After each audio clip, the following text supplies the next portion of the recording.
Geometrical isomers क्या है? सबसे पहला सिस ट्रांस, यही अपने सिलेबस में मोस्टली तो मेन तो यही है। सिस ट्रांस में क्या होता है भाई, अगर सेम एटम या ग्रुप सेम साइड है सिस आइसोमर, अपोजिट साइड है ट्रांस। कर लोगे?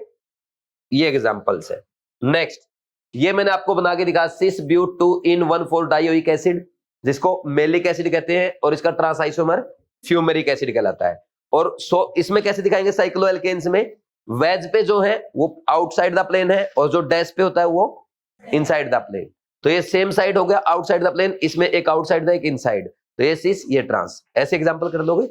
नेक्स्ट, इसके बाद सिन एंटी सिस्टम, ये अपने सिलेबस में तो है नहीं, है ना, एनसीईआरटी में नहीं है, तो कोई काम का भी नहीं है। कराऊं क्या रिवाइज इसको?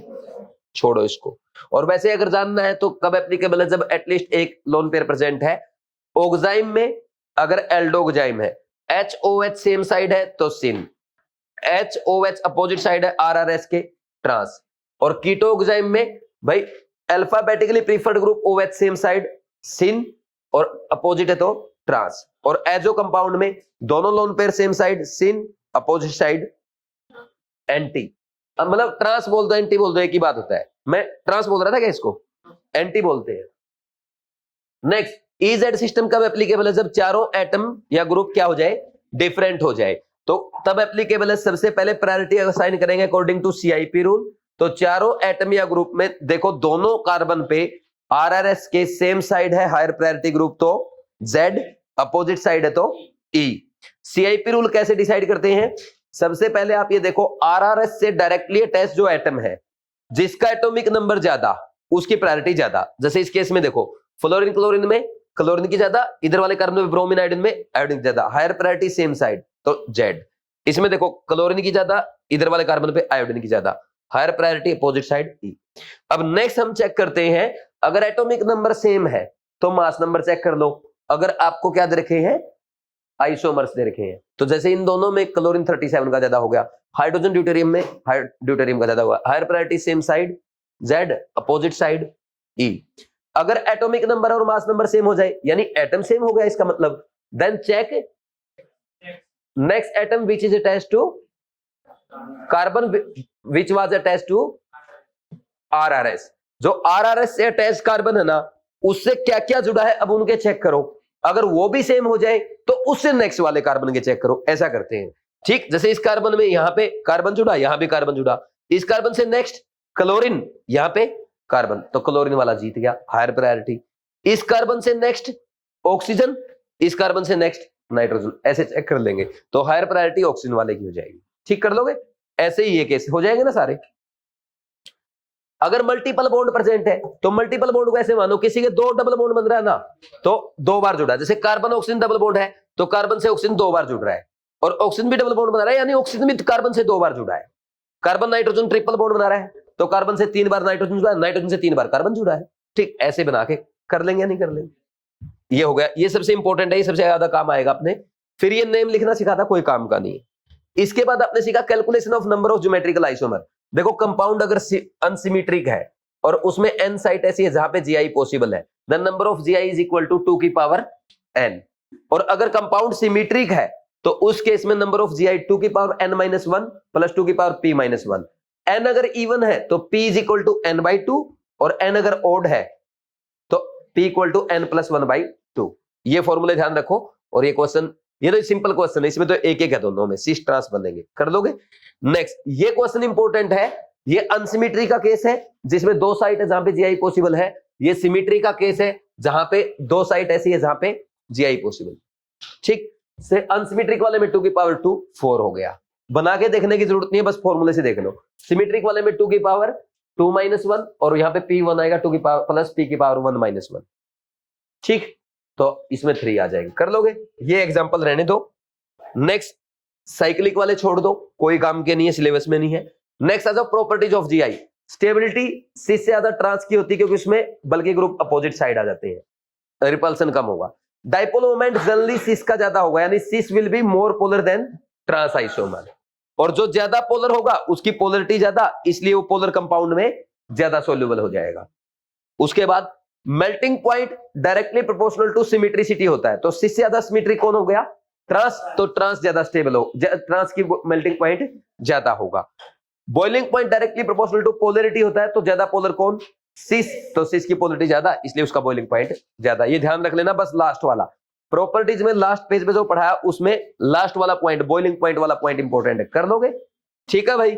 ऑप्टिकल आइसोमेरिज्म, ऐसे कंपाउंड्स जिनका मॉलिक्यूलर फॉर्मूला सेम हो, स्ट्रक्चर सेम हो, but they show different behaviour towards plane polarised light due to different spatial or arrangement of atom or group are called optical isomer and phenomena is known as optical isomerism। अब plane polarised light क्या होती है? जब आपकी light किसी भी source से आती है, वो ऑर्डिनरी लाइट होती है, वो हर डायरेक्शन में जाती है, उसको हम एक स्लिट से पास करते हैं ताकि वो एक प्लेन में आ जाए। एक स्लिट से पास करने के बाद उसको फिर वापस निकोल प्रिज्म के थ्रू पास करते हैं, जो लाइट को डिस्पर्स कर देता है डिफरेंट कलर्स में। तो ये सारे डिफरेंट कलर एक प्लेन में आएंगे, तो इनमें से हम एक लाइट चूज करेंगे, एक कलर चूज करेंगे। मान लीजिए आपने येलो चूज कर दिया, तो येलो कलर की सारी रेज एक प्लेन में आएगी, that is called plane polarised light, या प्लेन पोलराइज्ड येलो लाइट बोल सकते हो। समझे कि नहीं समझे? तो उस प्लेन पोलराइज्ड लाइट को हम उस सब्सटेंस के थ्रू पास करते हैं जिसकी ऑप्टिकल एक्टिविटी आपको चेक करनी है।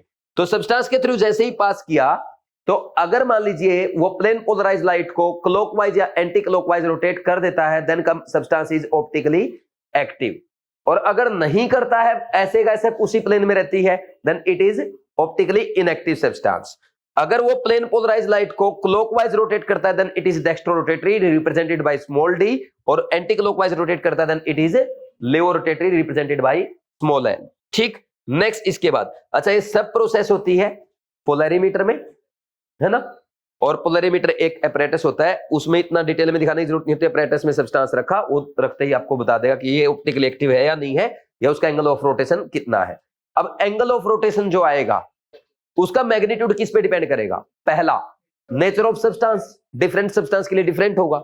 सेकंड, नेचर ऑफ सॉल्वेंट, किस सब्सटेंस में आपने, किस सॉल्वेंट में आपने उसका सॉल्यूशन बनाया है। तीसरा, जो सॉल्यूशन आपने बनाया उसकी कंसंट्रेशन। चौथा, जो पोलैरिमीटर लिया उसकी ट्यूब की क्रॉस सेक्शन एरिया या लेंथ कितना है। पांचवा, लाइट कौन सी यूज की है, येलो की है, रेड यूज की है, ग्रीन यूज की है, यानी wavelength and frequency of light. And last one, temperature.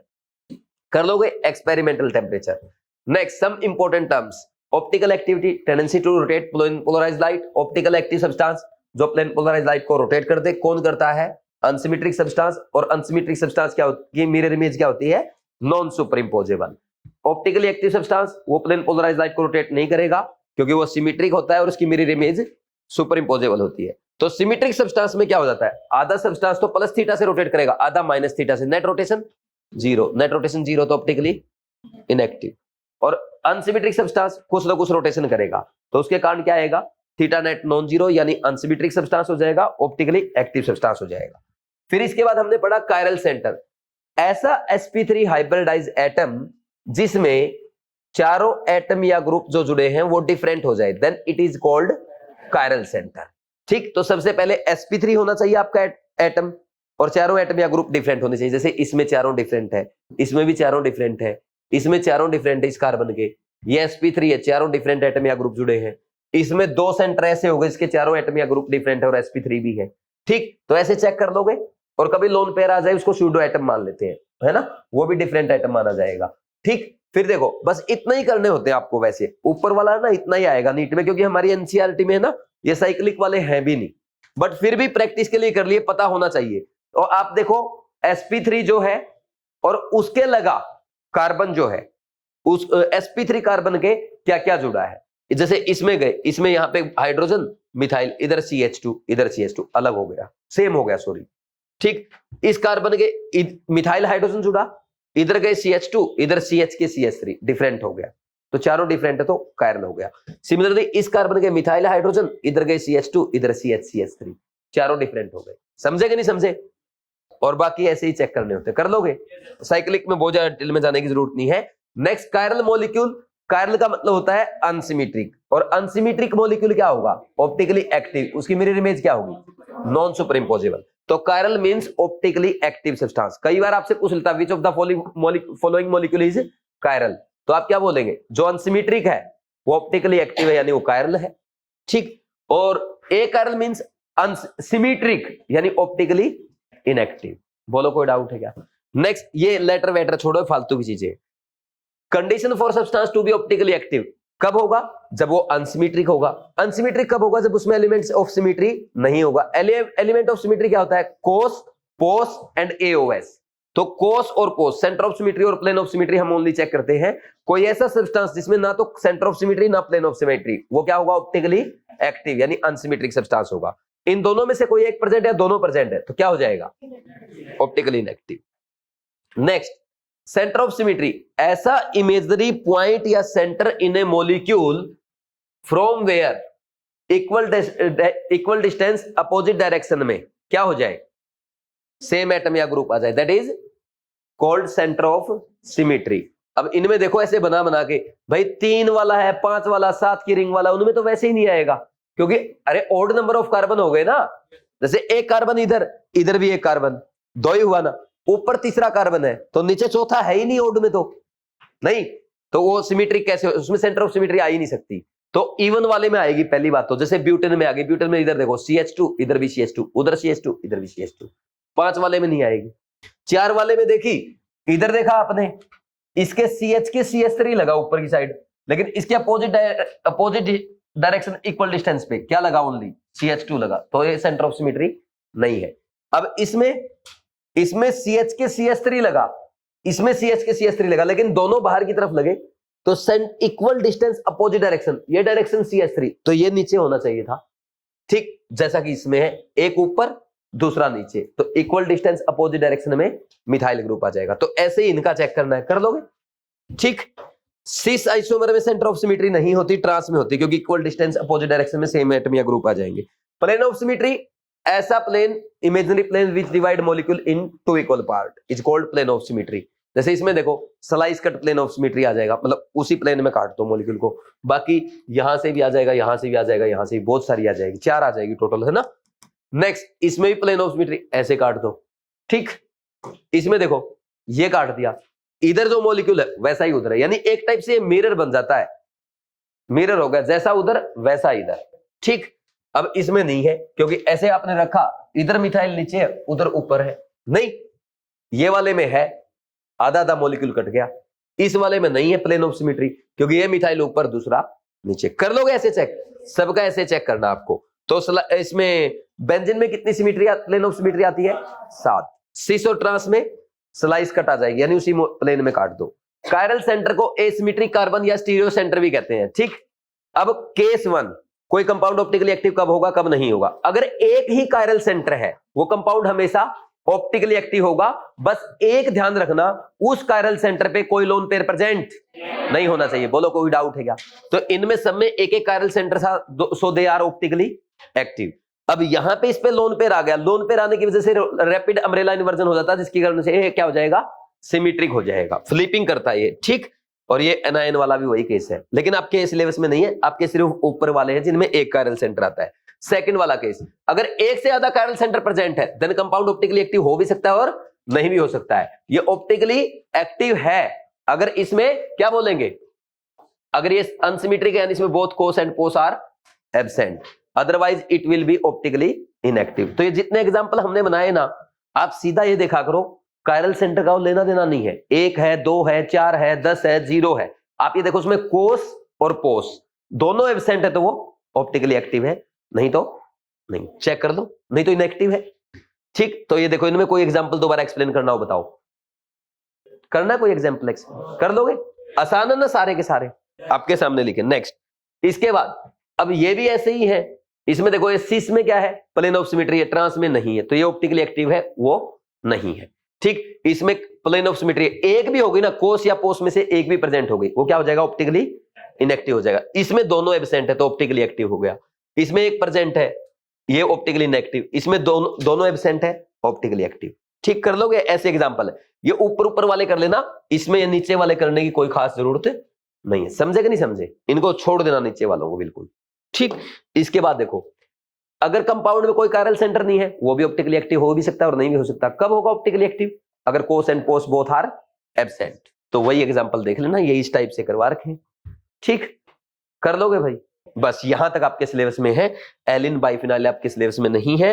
और ये वाला नोट लिखा है, chiral centre is not necessary condition for a molecule to be optically active. और दूसरा नोट क्या है, मॉलिक्यूल में अगर कोस और कोस दोनों एब्सेंट है, वो अनसिमेट्रिक यानी ऑप्टिकली एक्टिव मॉलिक्यूल है, दैट इज कायरल मॉलिक्यूल है। और दोनों में से कोई एक भी प्रेजेंट है तो वो सिमेट्रिक है यानी ऑप्टिकली इनएक्टिव है, ए कायरल मॉलिक्यूल है। ठीक है भाई। रिप्रेजेंटेशन ऑफ ऑप्टिकल आइसोमर्स, हमने क्या पढ़ा है? रिप्रेजेंटेशन ऑफ ऑप्टिकल आइसोमर दो टाइप से करते हैं, वेज डैश और Fischer projection. Wedge dash 3D formula है जिसमें जो सिंगल स्टेट लाइन है वो प्लेन में होती है, जो सॉलिड लाइन है वेज जो है वो आउटसाइड द प्लेन, और डैश जो है डॉटेड लाइन जो है वो इनसाइड द प्लेन। कर लोगे ऐसे।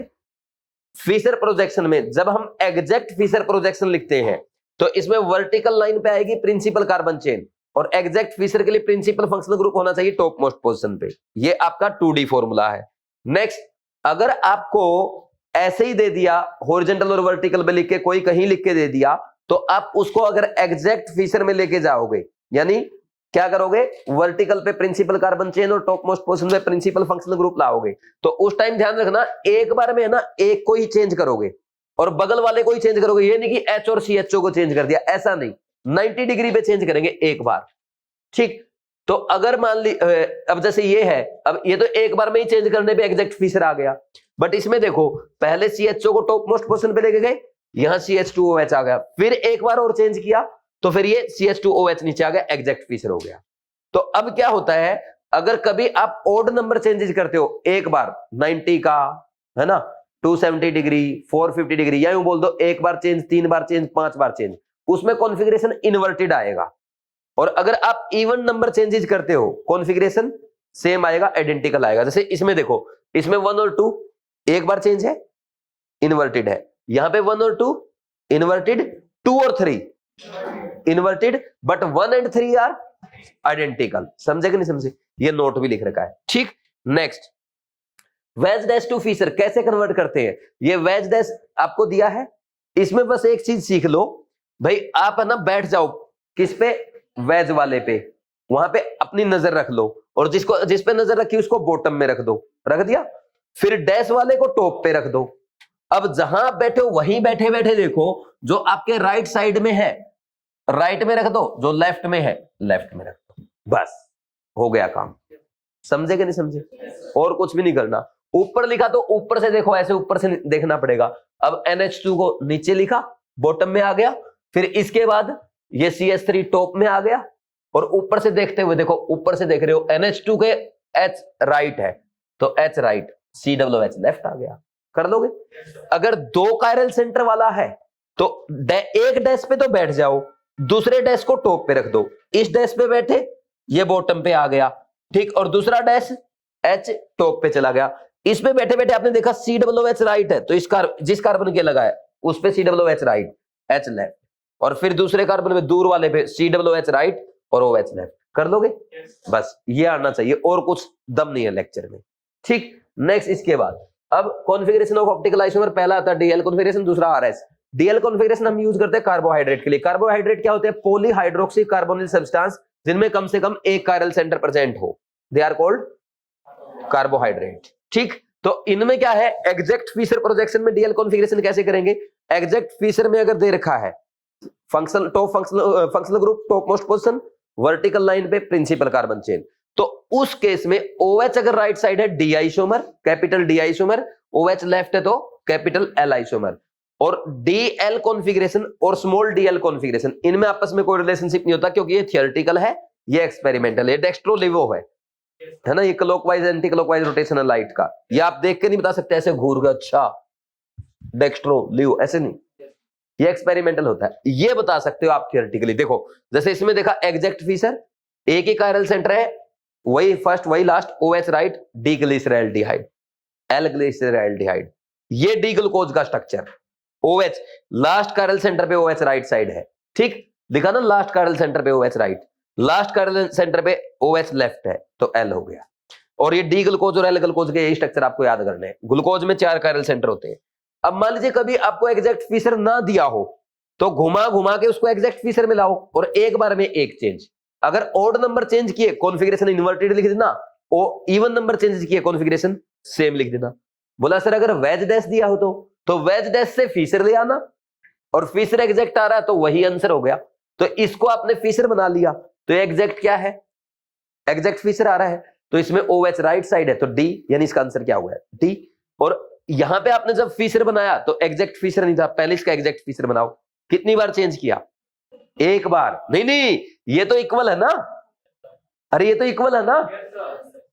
सुनील को मैं हिंदी में लिखूं इंग्लिश में लिखूं, सुनील तो सुनील है नहीं, तो ये वेज डैश ये फीचर दोनों सेम है। ये तो इसको अब चेंज किया आपने, ये डी है तो ये क्या रहा होगा, एल, तो इसका आंसर क्या हो गया, एल। फिर आपने इसका बनाया, इसका जब आपने बनाया तो इसको आपको 2 बार चेंज करना पड़ा, तब एग्जैक्ट फीचर आया।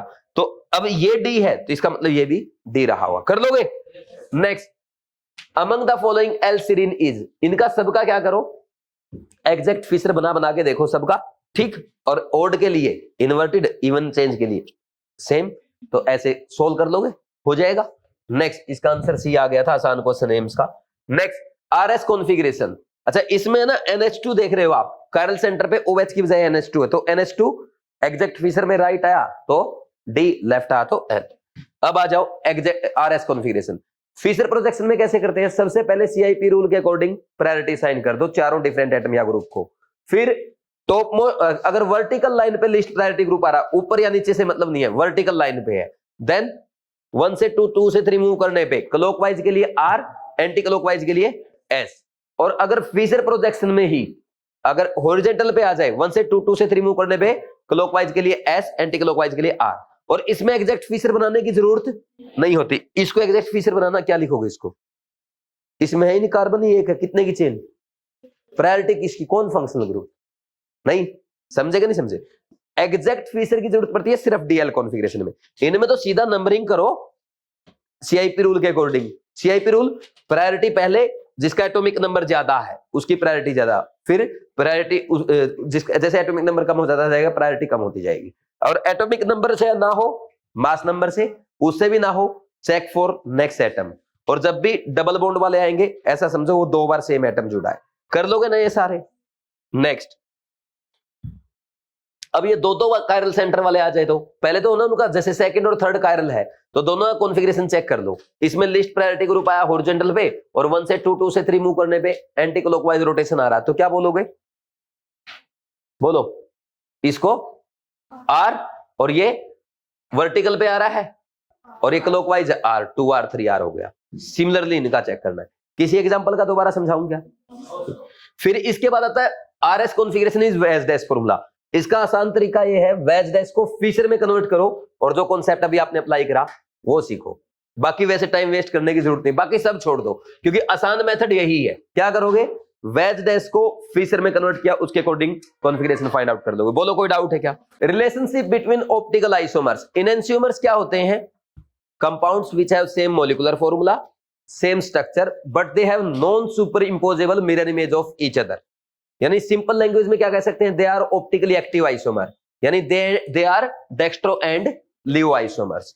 अब इनएंशियोमर्स में खास इंपॉर्टेंट पॉइंट ये है, उनकी फिजिकल प्रॉपर्टीज सेम होती है, like boiling point, melting point, refractive index, but they show different behaviour towards plane polarised light, और उनकी मिरर इमेज भी नॉन सुपर इंपोजेबल होती है। बस ये पॉइंट ध्यान रखना एनसीईआरटी में। कोई कंपाउंड दे दिया जैसे ये है, ये इसकी मिरर इमेज, ये इस पे सुपर इंपोज नहीं हो रही, लेकिन आप हर क्वेश्चन को देख के उनकी मिरर इमेज नहीं चेक कर सकते। तो उसका मेथड क्या है, आप आरएस कॉन्फ़िगरेशन फाइंड आउट करो, जैसे आपने सीख रखा है। तो आरएस कॉन्फ़िगरेशन फाइंड आउट किया, ये आर आया, ये एस आया, आर एंड एस एक दूसरे क्या है, इनएंशियोमर है। जैसे अब ये और ये सेम कंपाउंड है, अब इनमें दोनों में कॉन्फ़िगरेशन आर आर आ गया, सो दे आर आइडेंटिकल। नेक्स्ट, ये मैंने आपको ये करवाया, देखो क्या है, ये है आपके वेज डैश में, वेज डैश से फीचर में कन्वर्ट करो, वो आपको आता है। बोलो कोई डाउट है क्या। फीचर में कन्वर्ट करने के बाद कॉन्फ़िगरेशन चेक करो, ये आर आया, ये भी आर, ये भी आर और ये एस, तो पहले तीनों आइडेंटिकल और पहले तीनों चौथे के साथ इनएंशियोमर। नेक्स्ट, डायस्टीरियोमर्स, ऐसे कंपाउंड जो ऐसे स्टीरियोमर्स जो एक दूसरे की मिरर इमेज ना हो, दे आर कॉल्ड डायस्टीरियोमर। ये ज्योमेट्रिकल आइसोमर हो सकते हैं या ऑप्टिकल आइसोमर भी हो सकते हैं, क्योंकि स्टीरियोमर है ना, और they have different physical property. अगर किसी का कॉन्फ़िगरेशन सेम आ रहा दो मॉलिक्यूल का, दे आर आइडेंटिकल। अपोजिट आ रहा है इनएंशियोमर, और आपस में कोई रिलेशनशिप ही नहीं है, डैश स्टीरियोमर। देखो R R S S R R R R S S S S R S same आ रहा, आइडेंटिकल। इनमें कंप्लीट उल्टा, R S S S R S R 1 2 enantiomer. अभी देखो ये आर ये आर एस कॉन्फ़िगरेशन, ये एस एस ये R S configuration, they are dash stereomers. तो ऐसे ही हमें ये 5 एग्जांपल जैसे मैंने आपको दिए, इनका एक एक का स्ट्रक्चर आपने फाइंड आउट किया, 2R3R 2S3S 2R3S 2R3S और 2R3R। अब बताओ 1 2 क्या है, enantiomer, 1 3 dash stereomer, 1 4 dash stereomer, 1 5 identical, 2 3 dash stereomer, 2 4 dash stereomer, 2 5 enantiomer, 3 4 identical, 3 5 dash stereomer, 4 5 dash stereomer. कर लोगे ऐसे। नेक्स्ट एपीमर्स क्या होते हैं, ऐसे मोनोसैकेराइड्स, तो ऐसे दो मोनोसैकेराइड जो सिर्फ एक कायरल सेंटर पे कॉन्फ़िगरेशन में डिफरेंट हो, दे आर कॉल्ड एपीमर्स। जैसे ये डी ग्लूकोज बना लिया आपने, इसमें सेकंड थर्ड फोर्थ फिफ्थ ये 4 कायरल कार्बन होते हैं, किसी एक के अराउंड, किसी भी एक के अराउंड अगर आपने कॉन्फ़िगरेशन चेंज किया, जैसे इसमें आपने सेकंड कार्बन के अराउंड उल्टा कर दिया कॉन्फ़िगरेशन, तो ये क्या हो गया इसका C2 एपीमर। बाकी कॉन्फ़िगरेशन सेम है थर्ड फोर्थ फिफ्थ का, फिर आपने ना सेकंड फोर्थ फिफ्थ का सेम रखा, थर्ड का चेंज कर दिया, so it is C3 epimer of glucose. फिर ओनली फोर्थ कार्बन का चेंज किया, C4 एपीमर, ओनली फिफ्थ का किया, C5 एपीमर। एपीमर्स एक दूसरे के डैश स्टीरियोमर्स होते हैं क्योंकि उसमें एक ही कार्बन के अराउंड कॉन्फ़िगरेशन चेंज हो रहा है, बाकी सब सेम है, so they are dash stereomer. But vice versa is not true, क्योंकि सिस ट्रांस भी तो एक दूसरे के क्या होते हैं, डैश स्टीरियोमर होते हैं, बट वो एनेंशियोमर नहीं होते, क्योंकि एनेंशियोमर टर्म किसके लिए है, मोनोसैकेराइड्स के लिए। नेक्स्ट इरीथीरियो थीरियो कब एप्लीकेबल है, जब कंपाउंड के पास 2 कायरल सेंटर होंगे और उन 2 कायरल सेंटर पे लगने वाले 6 एटम या ग्रुप में से एटलीस्ट 2 तो सेम हो और 2 डिफरेंट। अगर जो 2 सेम ग्रुप हो वो सेम साइड आ गए इरीथीरियो, अपोजिट साइड आ गए थीरियो, जैसे ये इरीथीरियो और ये थीरियो। अब ये नीट 2018 का क्वेश्चन है, ये देखो दोनों सेम साइड है इरीथीरियो और ये लास्ट कायरल सेंटर पे OH राइट साइड, डी इरीथीरियोज, ये क्या है डी थीरियोज, ये क्या है एल थीरियोज, ये क्या है एल इरीथीरियोज।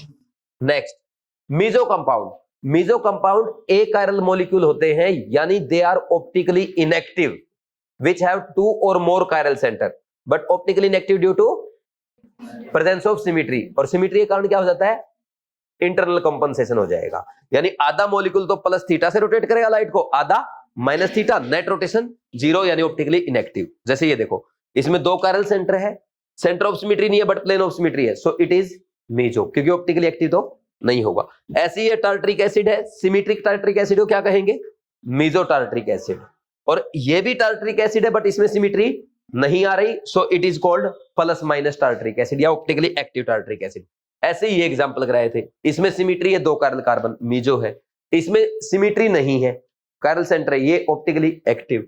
इसमें देखो इसमें 2 कायरल सेंटर है, कोई सिमिट्री नहीं, क्योंकि मिथाइल या इथाइल आ ही नहीं सकती सिमिट्री, कायरल सेंटर हो, ये इसमें प्लेन ऑफ सिमिट्री है, 2 कायरल सेंटर है, क्या हो जाएगा मीजो। 2 कायरल सेंटर कोई सिमिट्री नहीं, ऑप्टिकली एक्टिव बट मीजो नहीं होगा, ऑप्टिकल जो एक्टिव जो होगा वो मीजो हो ही नहीं सकता। इसमें 2 chiral centre plane of symmetry है, मीजो हो गया, 2 chiral centre plane of symmetry meso, 2 chiral centre plane of symmetry नहीं है, ना centre of symmetry, optically active meso नहीं हो सकता। इसमें कोई कायरल सेंटर ही नहीं है, जिसमें कोई कायरल सेंटर नहीं हो मीजो तो हो ही नहीं सकता। फिर चेक करो उसमें सिमिट्री आ रही है क्या, अगर नहीं आ रही तो ऑप्टिकली एक्टिव है, और आ रही है तो ऑप्टिकली इनएक्टिव है। ये वाला इसमें भी कायरल सेंटर नहीं तो मीजो तो हो ही नहीं सकता, बट इसमें प्लेन ऑफ सिमिट्री आने के कारण ये ऑप्टिकली एक्टिव भी नहीं है। Next 9th racemization, it is 50:50 mixture of D and L isomers. ठीक, ये क्यों ऑप्टिकली इनएक्टिव होता है, ड्यू टू एक्सटर्नल कंपनसेशन, क्योंकि एक प्लस थीटा से रोटेट करेगा तो दूसरा माइनस थीटा से, नेट रोटेशन 0। और रैसमिक मिक्सर बनाने की प्रोसेस क्या कहलाती है, रैसमाइजेशन। तो रैसमिक मिक्सर में डी और एल होते हैं 50:50 मिक्सर में, डी को अलग कर दो, एल को अलग कर दो, they are, this process is known as resolution. आपको ये दे दिया 80% क्या है, प्लस ब्यूटेन 2 ओल है मिक्सर में, 20% माइनस ब्यूटेन 2 ओल है। तो इसमें पूछा एनेंशियोमेरिक एक्सेस, कौन ज्यादा कौन सा एनेंशियोमेर ज्यादा है, डेक्स्ट्रो, कितना ज्यादा है 60%, दिस इज एनेंशियोमेरिक एक्सेस। अब ये बोल रहा है कि वही दे दिया 80% डेक्स्ट्रो है, 20 लीवो है, और बोल रहा है कि बताओ इस मिक्सर का नेट मैग्नीट्यूड ऑफ रोटेशन कितना आएगा प्लेन पोलराइज्ड लाइट का, अगर pure butane plus butane two ओल का 12 डिग्री होता है। तो पहले तो आप ये देख लो ज्यादा कौन सा, प्लस वाला, यानी डेक्स्ट्रो कितना 60%। तो अब इसी के कारण आएगा जो भी रोटेशन आएगा, क्योंकि 20% तो लीवो क्या कर देगा, इसका 20 को न्यूट्रलाइज कर देगा। तो अब इस 60% के कारण कितना आएगा, वो बोल रहा है प्योर का 12 डिग्री होता है, प्योर का 12 डिग्री होता है मतलब 100% का 12 डिग्री है, तो 1% का कितना होगा 12/100, और 60% का कितना होगा 12/100 मल्टीप्लाई बाई 60। यहां भी यूनिटरी मेथड है। ठीक कर लोगे या नहीं कर लोगे? ये वैसे आपके सिलेबस में नहीं है नीट में, बट जेईई मेंस में क्वेश्चन आ चुका, बाई चांस तुम्हारे आ गया, कर लोगे ना? ठीक है भाई, लेकिन इससे टफ नहीं आएगा इन दो क्वेश्चन से, न्यूमेरिकल भी आया तो। कैलकुलेशन ऑफ ऑप्टिकल आइसोमर्स, ये इनके फॉर्मूले हैं। यहां ऑप्टिकली एक्टिव आइसोमर लिखे हैं, ऑप्टिकली इनएक्टिव आइसोमर लिखे हैं, यहाँ पे टोटल आइसोमर लिखे हैं, optical active plus inactive. Active को मैं स्मॉल ए से रिप्रेजेंट कर रहा हूं, इनएक्टिव को एम से, क्योंकि ये मीजो होते हैं। तो देखो अनसिमेट्रिक कंपाउंड है, उसमें 2 की पावर n है ना, सारी ऑप्टिकली एक्टिव होंगे, मीजो 0, 2 की पावर n टोटल हो गया। n is number of chiral centre या स्टीरियो सेंटर या एसिमेट्रिक कार्बन। सिमेट्रिक कंपाउंड, उसमें दो केस बनेंगे, n ओड n इवन का। n ओड है 2 की पावर n-1 माइनस 2 की पावर n-1/2 ऑप्टिकली एक्टिव, और ये वाली जो टर्म है ये टोटल बना रही है इनएक्टिव, और इनको दोनों को ऐड कर दोगे माइनस माइनस प्लस 0, 2 की पावर n-1 बचेगा टोटल। नेक्स्ट n इवन है, ऑप्टिकली एक्टिव 2 की पावर n-1, इनएक्टिव हो जाएंगे 2 की पावर n/2 -1। ठीक कर लोगे, और टोटल इन दोनों को ऐड कर दो। ठीक, और रेसमिक मिक्सर पूछे जाए या इनएंशियोमेरिक पेयर पूछे जाए, ऑप्टिकली एक्टिव तो इनएंशियोमर बनाएंगे, रेसमिक मिक्सर बनाएंगे, एक डी और एक एल मिलके एक इनएंशियोमेरिक पेयर बनाता है, या यूं बोल दो एक रेसमिक मिक्सर बनाता है। तो जितने ऑप्टिकली एक्टिव आएंगे उसको 2 से डिवाइड कर दो, रेसमिक मिक्सर या इनएंशियोमेरिक पेयर आ जाएंगे। बोलो कोई डाउट? नेक्स्ट, अब देखो ये क्वेश्चन, ये लैक्टिक एसिड है, एक ही कायरल सेंटर है, अनसिमेट्रिक है, तो 2 की पावर 1, ऑप्टिकली एक्टिव 2, इनएक्टिव 0, और टोटल 2, रेसमिक मिक्सर 1। ये वाला कंपाउंड अनसिमेट्रिक है, कोई सिमेट्री नहीं है, 2 कायरल सेंटर है, तो कितने बनेंगे टोटल 2 की पावर 2, 4 बनेंगे। मीजो एक भी नहीं बनेगा, टोटल 4, और 2 उसके रेसमिक मिक्सर। ये मैंने बना के भी दिखा दिया आपको। देखो ये 2s3r, ये इसका इनएंशियोमर, ये 2s3s, ये 2r3r इसका इनएंशियोमर। समझे कि नहीं समझे? नेक्स्ट, अगर ये आ जाए टार्टरिक एसिड, ये सिमेट्रिक कंपाउंड है, तो ये 2 की पावर n नहीं करना इस बार, 2 कायरल सेंटर है, क्या करोगे 2 की पावर 2-1 तो हो गया, ऑप्टिकली एक्टिव 2, और मीजो 2 की पावर 2/2 यानी 2 की पावर 0, 1 आ जाएगा। तो एक मीजो बनेगा, ये देखो ये मीजो कहलाएगा। ये क्या है? ऑप्टिकली इनएक्टिव, और ये 2 हो गए कायरल, ये क्या है? ऑप्टिकली एक्टिव है दोनों। ठीक, तो टोटल 3 बनेंगे, और ये 2 कायरल सेंटर है, और 2 कायरल सेंटर होते हुए ये अनसिमेट्रिक है, तो 2 की पावर 2 सीधा 4 बनेगी। इनसे ज्यादा टफ क्वेश्चन नहीं आएगा।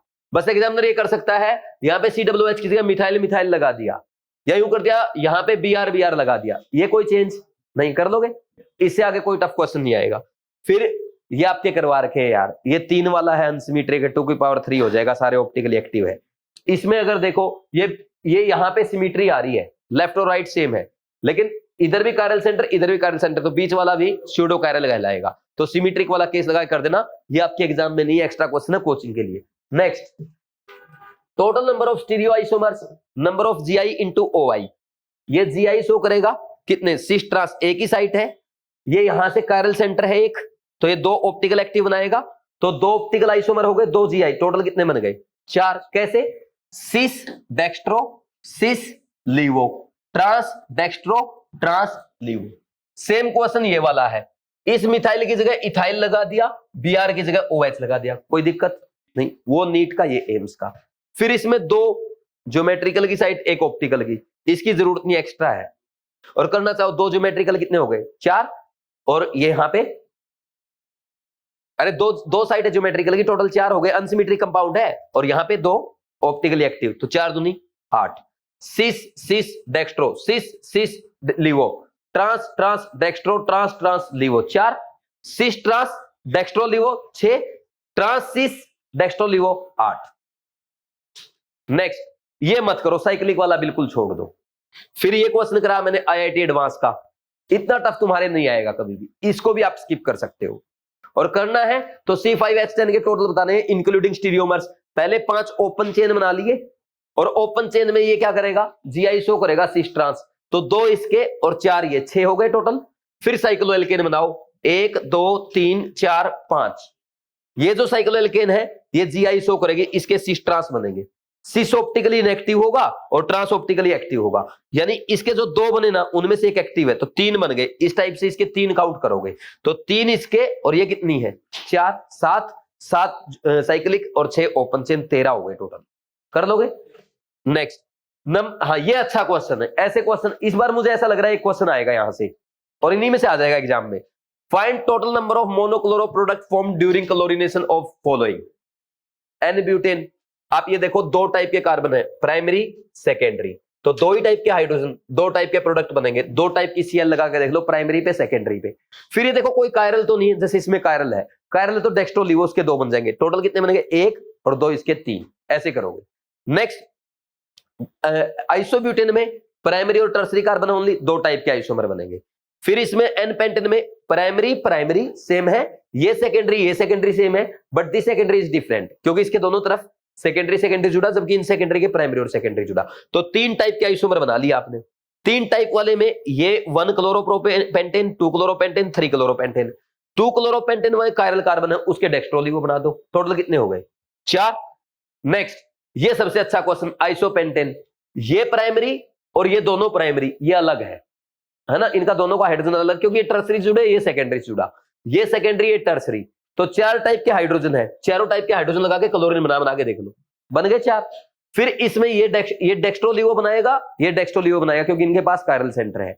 तो 4 तो इन 2 के हो गए टोटल 5, 6, टोटल 6।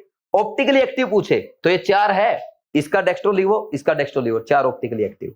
नियोपेंटेन का सिर्फ 1 बनेगा और साइक्लोहेक्सेन का भी सिर्फ 1 बनेगा। एक अच्छा क्वेश्चन ये है, डाइक्लोरो प्रोडक्ट बनाना प्रोपेन का, आप क्या करना है 2 क्लोरीन लगाने हैं। पहले आप लगाओ 1,1 डाइक्लोरोप्रोपेन, 2,2 डाइक्लोरोप्रोपेन, 1,2 डाइक्लोरोप्रोपेन, 1,3 डाइक्लोरोप्रोपेन, 4 बन गए। और ये कायरल है, कायरल सेंटर 1, डेक्स्ट्रोलिवो 5 बन गए टोटल। कर लोगे या नहीं कर लोगे? कन्फर्मेशनल आइसोमेरिज्म, कन्फर्मर्स ऐसे स्टीरियोमर्स होते हैं जो सिग्मा बॉन्ड के रोटेशन के कारण बनते हैं, इनको कन्फर्मर्स के साथ साथ क्या बोलते हैं, रोटामर्स भी बोलते हैं। और फिनोमिना को कन्फर्मेशनल आइसोमेरिज्म और रोटेशनल आइसोमेरिज्म भी बोलते हैं, रोटेशनल भी लिख लेना, कन्फर्मेशनल और रोटेशनल आइसोमेरिज्म। बोलो कोई डाउट है क्या? ठीक, ये एक कंपाउंड है, कितने कन्फर्मर बन सकते हैं? इनफाइनाइट।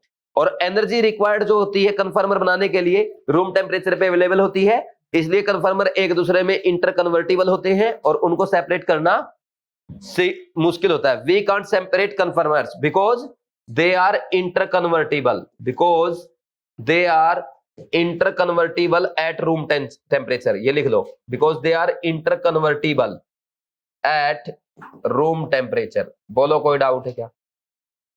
ठीक, इनको सेपरेट नहीं कर सकते क्योंकि ये इंटरकन्वर्टिबल होते हैं। नेक्स्ट, इसके बाद condition to show conformational isomerism, लगातार 3 सिग्मा बॉन्ड होने चाहिए। जैसे इसमें देखो 1 सिग्मा, ये सिग्मा, फिर इसके बाद सिग्मा नहीं है, ये नहीं शो करेगा। इथेन में करेगा, लगातार 3 सिग्मा आ रहे हैं, एटलीस्ट 3 कंटिन्यूस सिग्मा, इसमें 4 आ रहे हैं, इसमें 2 ही आए, ये नहीं करेगा, इसमें 3 आ रहे हैं, ये भी 3 आ रहे हैं लगातार, ये शो करेंगे 3 वाले। ये नहीं करेगा क्योंकि पाई बॉन्ड आ गया, पाई बॉन्ड रोटेट नहीं करने देंगे। ठीक, नेक्स्ट इसके बाद न्यूमैन प्रोजेक्शन। न्यूमैन प्रोजेक्शन में फ्रंट व्यू होता है, फ्रंट वाले कार्बन को हम डॉट से रिप्रेजेंट करते हैं और रियर कार्बन को हम सर्किल से रिप्रेजेंट करते हैं। सो हॉर्स प्रोजेक्शन में साइड व्यू ऐसे दिखाई देता है, ये साइड व्यू आपका, ये देख रहे हो, एक वाई एरी, एक वाई एरी, ये फ्रंट व्यू आपका। ठीक, नेक्स्ट बॉन्ड एंगल क्या होता है? Angle between 2 bonds at same atom. और डाइहेड्रल एंगल क्या होता है? Angle between 2 bonds at adjacent atom. Steric strain क्या होती है? रिपल्सन बिटवीन 2 एटम्स और ग्रुप्स। टॉर्शनल स्ट्रेन क्या होती है? Repulsion between electron pairs of 2 bonds at adjacent atom. जैसे यहां पे ग्रीन वाले का बॉन्ड और रेड वाले का बॉन्ड एडजेसेंट कार्बन एटम पे बने हैं, तो इनके इलेक्ट्रॉन पेयर में जो रिपल्सन होगा that is called torsional strain. Torsional strain की एनर्जी कितनी हो सकती है? 1 से 20 किलो जूल पर मोल, एनसीईआरटी में लिखा है। फॉर्मेशन ऑफ कन्फर्मेशनल आइसोमर्स, देखो ये कार्बन, इस पे ये X ये Y बाकी ये हाइड्रोजन लगे। मैं फ्रंट से देख रहा हूं तो फ्रंट वाले कार्बन पे X 2 हाइड्रोजन, रियर कार्बन पे एक Y 2 हाइड्रोजन। एक तो एग्जैक्ट वो एक दूसरे के पीछे आ जाएंगे, जब एग्जैक्ट एक दूसरे के पीछे आएंगे तो उनमें मैक्सिमम रिपल्सन होगा, इसलिए मिनिमम एनर्जी होगी, सॉरी मैक्सिमम एनर्जी होगी, स्टेबिलिटी मिनिमम होगी, तो उसको इक्लिप्स फॉर्म कहते हैं। फिर अगर उसको 60 डिग्री से रोटेट कर रहे हो, पीछे वाले को आप ऐसे रोटेट कर रहे हो, ये 0 डिग्री था, 60, 120, 180 ऐसे रोटेट कर रहे हो, तो जब 0 से 60 रोटेट करोगे वो बनेगी गॉस फॉर्म। और फिर ये मत लगाओ अभी यहाँ पे, है ना, इनमें आपस में अट्रैक्शन यहाँ नहीं दिखाना। फिर इसके बाद 120 पे पार्शियल इक्लिप्स, ये स्टैगर्ड, फिर वापस पार्शियल इक्लिप्स, फिर गॉस, फिर वापस स्टैगर्ड। तो ये 6 फॉर्म ऐसे बना के दिखा रखी है, ठीक। तो सबसे ज्यादा एनर्जी होती है इक्लिप्स की, उससे कम पार्शियल इक्लिप्स की, उससे कम गॉस की, उससे कम स्टैगर्ड की। एनर्जी का ऑर्डर उल्टा हो जाएगा। तो ऐसे ही अब ये एनर्जी का डायग्राम बना रखा है, इसकी कोई जरूरत नहीं है। या मैंने आपको ये बता रखा है कि अगर आप एक फॉर्म को 360 से रोटेट कर देंगे वापस वही फॉर्म आ जाएगी, 720 से रोटेट करेंगे, 1080 से रोटेट करेंगे, यानी 360 के मल्टीपल से सेम फॉर्म आएगी।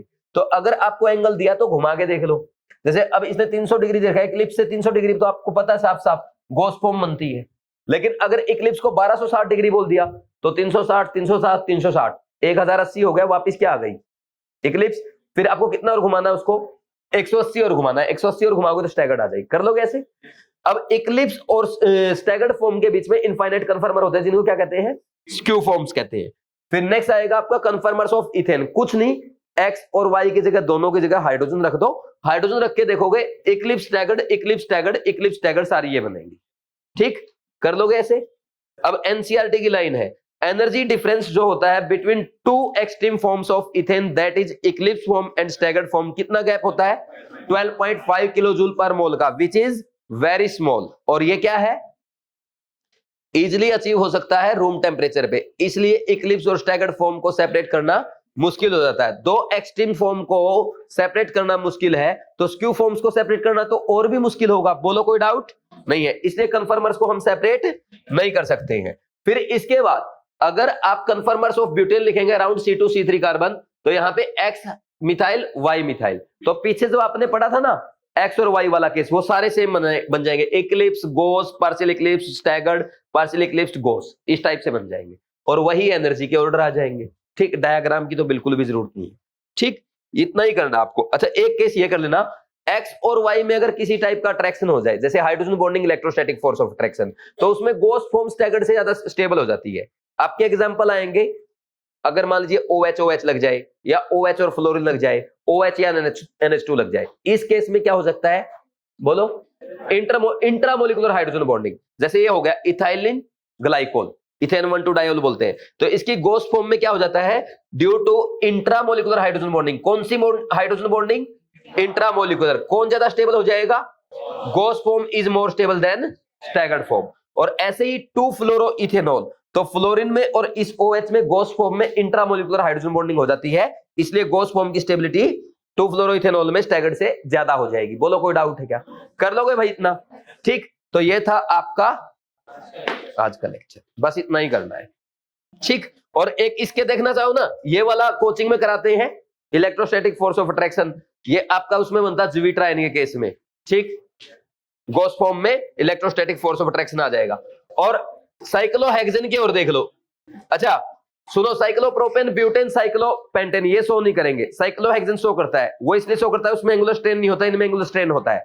साइक्लोहेक्सेन के 4 बनते हैं, chair form, twist boat, boat और हाफ चेयर। सबसे ज्यादा 1 वाली स्टेबिलिटी की बात करें, फर्स्ट, उससे कम सेकंड, उससे कम थर्ड, उससे कम फोर्थ, ये बस पढ़ लेना। बाकी जहां तक मैंने वो हाइड्रोजन बॉन्डिंग वाले एग्जांपल कराए ना, आपके सिलेबस में उतना ही है, साइक्लिक हमारे सिलेबस में नहीं है। बोलो कोई डाउट है क्या? Subscribe Device Classes channel for NEET Chemistry guidance.